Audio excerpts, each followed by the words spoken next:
Cuando el novio recibió esta fruta para sí y su novia, y hubieron gustado de ella, he visto que se conmovieron en su interior y palidecieron. Y luego vi salir una oscura nube de sus interiores, de modo que me parecieron entonces más claros y transparentes en comparación de lo que eran antes. La mujer que estaba algo lejos de allí con las mujeres también palideció y tuvo como un desmayo al gustar la fruta tocada en suerte. Y vi salir también de ella una nube oscura. Esa fruta de los recién casados tenía relación con la virtud de la castidad y continencia.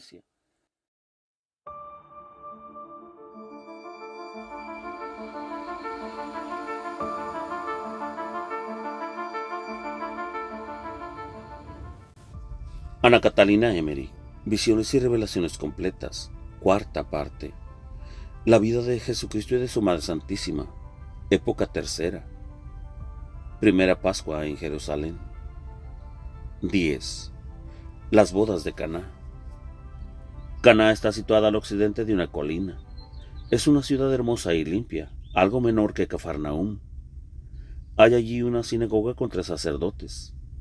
En las cercanías está una casa con un vestíbulo, adornada con hojas y ramas, donde se ha de celebrar la boda. Desde esta casa hasta la sinagoga hay colgaduras de hojas y de arcos con ramas, flores y frutos. Como sala de fiesta servirá el espacio que hay entre el vestíbulo y el hogar de la casa. Este hogar, que consta de una pared alta, ahora adornada como un altar con floreros y regalos para los novios, tiene además una prolongación detrás, donde las mujeres celebrarán las fiestas de bodas separadas de los hombres. De allí se ven las vigas de la casa adornadas con coronas y flores, a las cuales se puede subir para encender las lámparas suspendidas. Cuando Jesús llegó con sus discípulos, fue recibido por María su madre, por los padres de la novia, por el novio y por los demás que le habían precedido, y tratado con mucha reverencia, saliéndole al encuentro a cierta distancia de la casa. Se hospedó Jesús con algunos de sus más fieles, que fueron luego sus apóstoles, en una casa aparte que la hermana de la madre del novio había puesto a su disposición. Era esta mujer una hija de Zoé, hermana de Santa Ana. Durante las fiestas de las bodas, hizo allí en la casa como madre del novio. El padre de la novia se llamaba Israel, y era de la estirpe de Ruth, de Belén. Este era un hombre principal, con un gran comercio con casas de hospedaje, para alquilar y dar comida a los viajeros y a sus animales, ya que ocupaba un lugar de tránsito frecuentado por caravanas, y tenía a otros empleados bajo sus órdenes. El bienestar y las riquezas de la ciudad estaba casi todas en manos de Israel y sus altos empleados. Los demás vivían del trabajo que Israel les proporcionaba. La madre de la novia era algo baldada, rengueaba de un lado y necesitaba ayuda para caminar.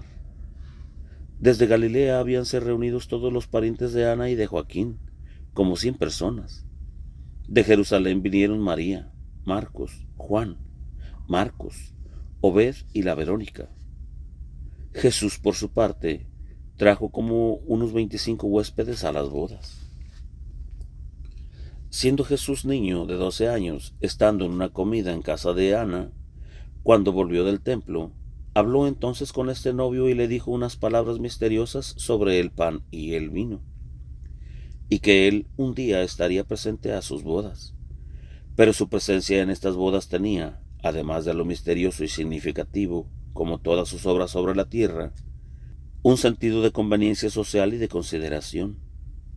Varias veces había enviado María mensajeros a Jesús, rogándole que asistiera a estas bodas. Se corría un tanto la voz entre los parientes y amigos de la Sagrada Familia. María, la madre de Jesús, es una viuda desolada y abandonada.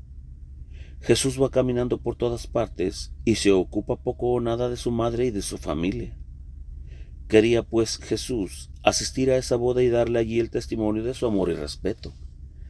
Esta boda, pues, fue considerada por Jesús como una cuestión que miraba a su madre y como cosa propia, y así María estuvo allí desde horas y ayudaba en los detalles de los preparativos como cosa propia.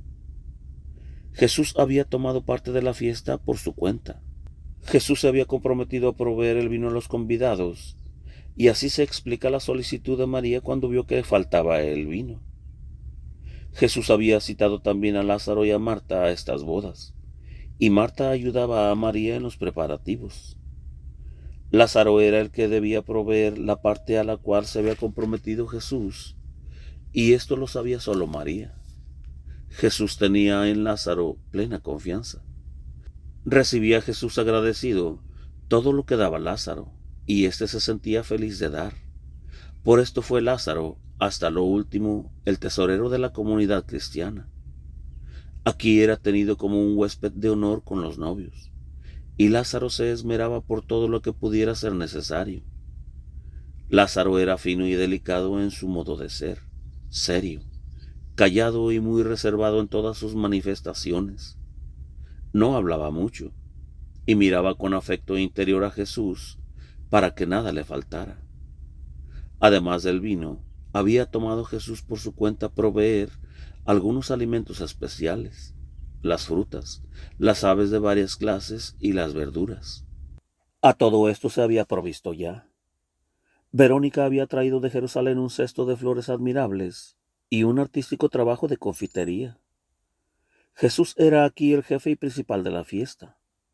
Él mismo dirigió los diversos entretenimientos, amenizándolos con útiles enseñanzas. Hizo la distribución del orden en esta fiesta, y dijo que todos debían alegrarse según la costumbre y los usos divirtiéndose, pero que de todo debían procurar sacar ciencia y enseñanza. Entre otras cosas dijo que 2 veces en el día debían abandonar la casa y recrearse en lugares abiertos al aire fresco. Por esto he visto en estas fiestas a los hombres y a las mujeres aparte, unos de otras, ir a un jardín hermoso y allí entretenerse en conversación y en amenos juegos. He visto, por ejemplo, que los hombres se acomodaban en el suelo, en rueda, mientras en el medio había toda clase de frutas y, según ciertas reglas, tiraban estas frutas unos a otros para que cayeran en ciertos hoyos, cosa que otros trataban de evitar. He visto al mismo Jesús tomar parte en este juego de las frutas con una moderada alegría. Decía con frecuencia una palabra llena de significado, aunque sonriendo, cosa que a todos causaba admiración. Unas veces la recibían en silencio, otras con conmoción, y por ciertas palabras pedían explicación a los más entendidos. Jesús había ordenado el modo de estos juegos y determinaba los ganadores amenizando el todo con referencias y advertencias según los casos. Los más jóvenes se entretenían en correr y saltar sobre cestos y ramas tejidas con frutos. Las mujeres se entretenían también aparte con frutos, mientras la novia estaba sentada con María y la tía del novio. Más tarde se organizó una especie de danza. Los niños tocaban instrumentos y cantaban coros. Todos los danzantes tenían pañuelos en las manos, con los cuales jóvenes y niñas se tocaban, mientras danzaban unas veces en hileras y otras en filas más cerradas. Sin estos pañuelos nunca se tocaban. Para el novio y la novia eran esos pañuelos negros. Los demás los tenían amarillos. Primero danzaron el novio y la novia solos y luego todos unidos. Las mujeres llevaban velos, aunque algo levantados, delante la cara. Sus vestidos eran largos por detrás y por delante los tenían algo recogidos con una correa. Estas danzas no consistían en saltos y brincos, como entre nosotros. Era más bien un caminar acompasado en líneas de varias clases, mientras se movían al compás de la música con las manos, cabeza y cuerpo. Me recordaba los movimientos de los fariseos cuando hacían oración. Todo era en conjunto decoroso y agradable. De los futuros apóstoles no danzó ninguno. En cambio lo hicieron Natanael Chased, Obed, Jonatán y otros discípulos. Las que danzaban eran todas las jóvenes, y todo procedió en orden y alegría, con un contento reposado. Con los discípulos que serían más tarde sus apóstoles, habló Jesús aparte, bastantes veces en estos días, cuando los demás no estaban presentes. a veces caminando por los alrededores con sus discípulos y con los convidados, mientras les enseñaba, y estos futuros apóstoles comunicaban luego a los demás sus enseñanzas. Estas salidas y paseos servían también para que pudieran hacer sin estorbo los preparativos de las fiestas. Otras veces quedaban los discípulos y aun Jesús para los quehaceres, ordenando esto o aquello, porque había quienes tenían que disponer algunas cosas para el acompañamiento de los novios. Jesús deseaba que en esta fiesta solemne se pudiesen conocer todos, parientes y amigos, y que todos los que hasta ahora había ya elegido estuviesen reunidos y se conociesen y tratasen abiertamente. Enero primero.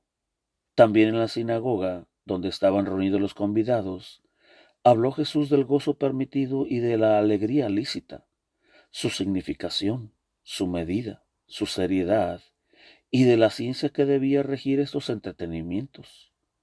Habló del matrimonio, del hombre y de la mujer, de la continencia y de la pureza de las bodas espirituales.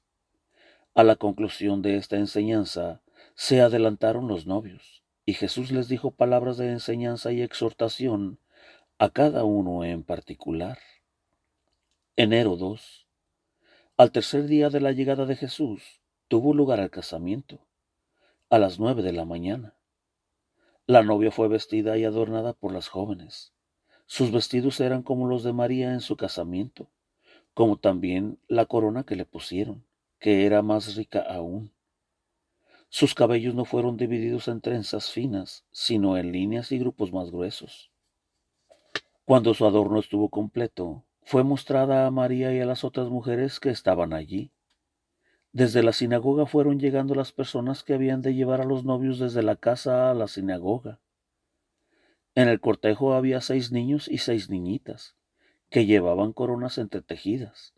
Luego 6 jóvenes y doncellas, más crecidas, con instrumentos de música y flautas. Llevaban en las espaldas algo así como alas.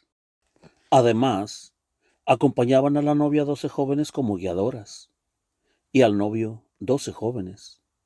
Entre estos estaba Obed, el hijo de Verónica, los sobrinos de José de Arimatea, Natanael Chased, y algunos de los discípulos de Juan, ninguno de los futuros apóstoles. El casamiento se efectuó por los sacerdotes delante de la sinagoga. Los anillos que se cambiaron los había recibido el novio como regalo de María, y Jesús los había bendecido en las manos de María. Me causó admiración una ceremonia que no vi en las bodas de María con José. El sacerdote hirió con un instrumento cortante en el dedo anular izquierdo al novio y a la novia. Dejó gotear 2 gotas de la sangre del novio y una de la novia en un vaso lleno de vino, que tomaron ellos, dando luego el vaso a los otros. Después de esto se distribuyeron algunas prendas de telas, vestidos y diversos objetos a los pobres. Cuando los casados fueron acompañados a su casa, los recibió Jesús allí mismo. Antes de la comida de bodas he visto a todos los invitados de nuevo reunidos en el parque. Las jóvenes y mujeres estaban sentadas bajo una techumbre de ramas y jugaban con frutas. Tenían por turno un instrumento como una tabla triangular sobre las faldas con letras o signos en los bordes, y según se paraba el señalero que movían, como un minutero sobre la pizarra, tenían derecho a ciertas clases y cantidades de frutas, una especie de ruleta. Para los hombres he visto dispuesto por el mismo Jesús una especie de juego que me causaba admiración. En el centro de la casa había una mesa redonda con muchas porciones de flores, hierbas y frutos, dispuestos en los bordes en cantidad igual a los hombres que jugaban. Estas frutas y hierbas las había ordenado de antemano en el mismo Jesús, según su íntima significación para cada uno de los presentes. Sobre la mesa había un aparatito consistente en un disco con un agujero. Cuando el disco era movido por un jugador, donde se detenía el lugar señalado por el agujero sobre cierta porción de fruta o de hierba, esta era la ganancia del jugador. En el medio de la mesa había además un vid llena de uvas sobre unas de espigas que la rodeaba. Cuando más se giraba la mesa, más se levantaba la vid y el haz de trigo. Los futuros apóstoles no jugaron a estos juegos, como tampoco Lázaro, y yo recibí la advertencia y explicación. Quien tiene ya vocación de enseñar, o sabe algo más que los otros, no debe jugar como los demás, sino observar el curso del juego y amenizar los movimientos del juego con útiles aplicaciones, para convertir lo jocoso en algo útil y provechoso. Pero había en este juego algo más que la casualidad de los ganadores. Las frutas u objetos que sacaban en suerte correspondían muy bien en sus cualidades, buenas o malas, y Jesús había ordenado esas frutas según ese significado. Cada ganancia estaba unida a una enseñanza de Jesús, y yo veía que realmente todos recibían algo interior significado por estas frutas. Lo admirable era que mientras Jesús decía esa palabra a cada uno, él se sentía mejorado y advertido, ya sea por la palabra de Jesús, ya por el gusto de la fruta que realmente pasaba con su significado al gustador, pero de tal manera que los demás nada entendían, y los comentarios de Jesús solo se festejaban como dichos para alegrar a la concurrencia. Cada uno sentía una mirada profunda de Jesús en su interior, de la misma manera que lo sintió Natanael cuando estaba bajo el árbol, y que lo hirió en su interior sin que los demás se dieran cuenta. Recuerdo bien que entre lo ganado por Natanael estaba la planta Resedá, y que Jesús le dijo a Natanael Chased: ¿ves ahora que bien tuve razón en decirte que eres un verdadero israelita sin falsedad? Una ganancia me pareció del todo admirable, y fue la del novio Natanael, que ganó una suerte que consistía en un tallo con dos frutas. La una parecía más a un higo y la otra a una manzana dentada y hueca. Era rojiza, por dentro blanca, con listas coloradas. De estas frutas he visto en el paraíso terrenal. Recuerdo que todos quedaron maravillados cuando el novio ganó esta fruta, y que Jesús habló del matrimonio y de la castidad, que era como una fruta múltiple. Todo esto lo dijo de tal manera que no hería las ideas que tenían los judíos del matrimonio, pero que algunos discípulos, entre ellos Santiago el menor, que era esenio, entendieron más profundamente.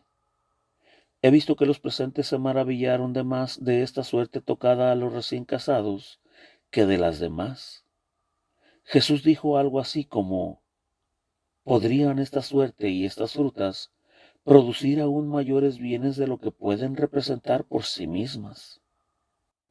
Cuando el novio recibió esta fruta para sí y su novia, y hubieron gustado de ella, he visto que se conmovieron en su interior y palidecieron.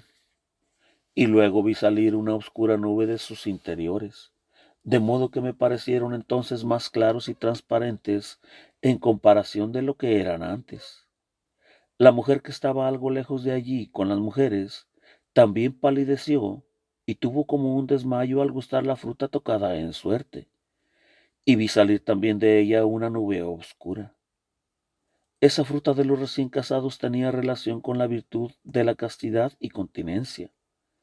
En este juego, además de las suertes que les tocaba a cada uno, tenían los favorecidos que cumplir ciertas penitencias o satisfacciones.